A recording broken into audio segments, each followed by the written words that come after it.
Welcome back to my channel. இன்னைக்கு Saturday ரொம்பவே சூப்பராக ஸ்டார்ட் ஆச்சு எனக்கு. இப்போ பார்த்தீங்கன்னா கிச்சன் வேலையெல்லாம் பார்த்துட்டு அடுப்பெல்லாம் சுத்தம் பண்ணாமையே போய் படுத்துட்டேங்க. சரி காலையில் சனிக்கிழமை தானே அப்படி பார்த்துக்கலாம் அப்படின்னு நினச்சிட்டு படுத்துட்டேன். காலையில் எழுந்திரிச்சு வந்தோம்னா அடுப்பு மேலே ரொம்பவே எண்ணெய் பசை அதிகமாக இருந்தது. சரி அதெல்லாம் தொடச்சி விட்டுட்டு அப்புறம் வேலையை ஸ்டார்ட் பண்ணிக்கலாம் அப்படின்னு தான் தொடச்சிட்டு இருந்தேன். மீஷோவில் ஒரு ஸ்பாஞ்ச் ஆர்டர் போட்டிருந்தேன். அதில் ஒரு பேக்கெட்டில் 6 பீஸ் என்னமோ வந்ததுங்க. அதை வச்சு தான் தொடச்சிக்கிட்டு இருக்கேன். அடுப்பு மேலே இருக்க எண்ணெய் பிசு சுத்தமாகவே க்ளீன் ஆகுது. நீங்களும் ட்ரை பண்ணி பாருங்கள். கடவுள் நமக்கு என்ன கொடுக்குறாரோ இல்லைங்க, எந்த நோய் நொடியும் இல்லாமல் வாழணும் அப்படின்னு நான் நினைக்கிறேன்.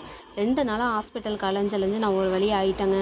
ஏன்னா எங்கள் பாப்பாவுக்கு உடம்பு சரியில்லாதனால ஹாஸ்பிட்டலுக்கு 2 நாளாக போயிட்டு வந்துட்டு கடையை சாத்துறேன். திடீர்னு பார்த்தீங்கன்னா ஸ்கூல்லேருந்து ஃபோன் பண்ணுறாங்க. அதனால் எல்லோரும் எப்பவும் உடல் ஆரோக்கியத்தோடு இருக்கணும் அப்படின்னு நான் நினைக்கிறேங்க. நான் எந்திரிச்ச கொஞ்ச நேரத்துலேயே எங்கள் சின்ன பாப்பாவும் எந்திரிச்சிட்டா. காஃபி வச்சு கொடுத்துடலான்னு காஃபி சூடு பண்ணிகிட்டு இருந்தாங்க. இது 2வது டைம் சூடு பண்ணுறேன். பார்த்தா அவள் வேணான்னு சொல்லிட்டா. சரின்னு அந்த காஃபியை நானே குடிச்சிட்டு வேலை பார்க்க ஆரம்பிச்சிட்டேங்க. இன்றைக்கி பார்த்தீங்கன்னா சப்பாத்தி செய்யலான்னு தான் தக்காளி வதக்கிட்டு அது கூட கொஞ்சம் தேங்காய் சட்னி வச்சுக்கலாம் அப்படின்னு சொல்லிட்டு தான் நான் ரெடி பண்ணிகிட்ருக்கேன். எங்கள் வீட்டு கிச்சன் பார்த்திங்கன்னா ரொம்பவே சின்ன கிச்சன் தாங்க. எனக்கு செல்ஃபுமே ரொம்ப கம்மி தான். அதனால தான் அந்த ஸ்டாண்டு நான் மீஷோவில் ஆர்டர் போட்டு வாங்கியிருந்தேன். அந்த ஸ்டாண்டு ஆணி அடித்து மாட்ட முடியாது அப்படிங்கிறதுக்காக நான் செல்ஃபு மேலேயே வச்சுருந்தேங்க. அதனால் எனக்கு ரொம்பவே இடைஞ்சலாக தான் இருக்குது. இருந்தாலும் இருக்கிற இடத்துலையே நானும் அட்ஜஸ்ட் பண்ணி சமைச்சிக்கிறதுங்க. என்னோடய ஃப்ரெண்டு ஒருத்தவங்க பச்சை பயிர் கொடுத்துருந்தாங்க. அது கொடுத்து 10 நாள் ஆகுதுங்க. ஆனால் இன்றைக்கி சரி செய்யலாம் அப்படின்னு சொல்லி எடுத்தேன். பார்த்தா அதில் நிறையா கல் தூசிலாம் நிறையா இருந்ததுனால அதை க்ளீன் பண்ண எனக்கு டைம் இல்லை. கல் பார்த்திங்கன்னா எடுக்க புடைக்க தூசி கல்லெல்லாம் வந்துக்கிட்டே இருந்தது. அதனால் என்ன பண்ணிட்டேன், திரும்ப பாக்கெட்லேயே கொட்டி வச்சுட்டேங்க. இன்னொரு நாளைக்கு ஃப்ரீயாக இருக்கும்போது அதை ரெடி பண்ணிக்கலாம் அப்படின்னு சொல்லிட்டு திரும்பவும் பாக்கெட்லேயே கொட்டி வச்சுட்டேன். எப்போவுமே கிச்சனுக்கு வந்தால் ரொம்ப பரபரப்பான வேலைகள் தான் பார்த்துட்ருப்பேன். ஆனால் இன்றைக்கி தாங்க ரொம்ப அமைதியாக மெதுவாக வேலை பார்த்துட்டு இருந்தேன்.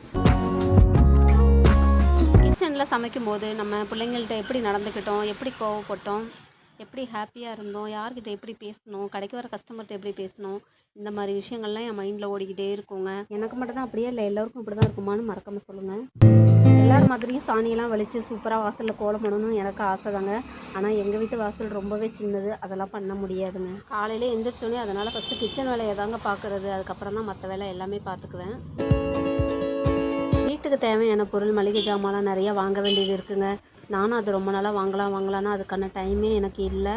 சரி நாளைக்காவது போய் கண்டிப்பாக வாங்கியே ஆகணும் அப்படின்னு பெரிய லிஸ்ட்டே போட்டு வச்சுருக்கேங்க. வெஜிடபிள் வாங்கும்போது மட்டும் மாமா முன்னாடியே சொல்லிடுவாங்க, 2 நாளைக்கு மேலே நீ ஃப்ரிட்ஜுக்குள்ளே வைக்கக்கூடாது அப்படின்னு சொல்லி. அதுக்கு மேலே ஃப்ரிட்ஜுக்குள்ளே எது இருந்தாலும் சரிங்க தூக்கி கீழே போட்டுருவாங்க. இருந்தாலும் காய்கறியை மட்டும் ஃப்ரிட்ஜுக்குள்ளே வச்சுட்டு வெங்காயம் தக்காளியெல்லாம் நான் வெளியில் தாங்க வைப்பேன். ரேஷன் கடையில் கொடுக்குற கோதுமை அரைக்க எனக்கு டைம் இல்லைங்க. கடையிலேயே மாவு வாங்கி சுட்டுக்கிட்டுருக்கேன் சப்பாத்தி. இந்த சின்ன விஷயங்கள்லாம் நான் நிறைய மாற்றி ரொம்பவே சிக்கனமாக இருக்கணுங்க. நிறைய என்கிட்ட மாற்றிக்க வேண்டிய விஷயங்கள் நிறையவே இருக்குது. சேனல் பார்க்குறவங்க மறக்காமல் சப்ஸ்கிரைப் பண்ணிக்கோங்க. தேங்க்யூ.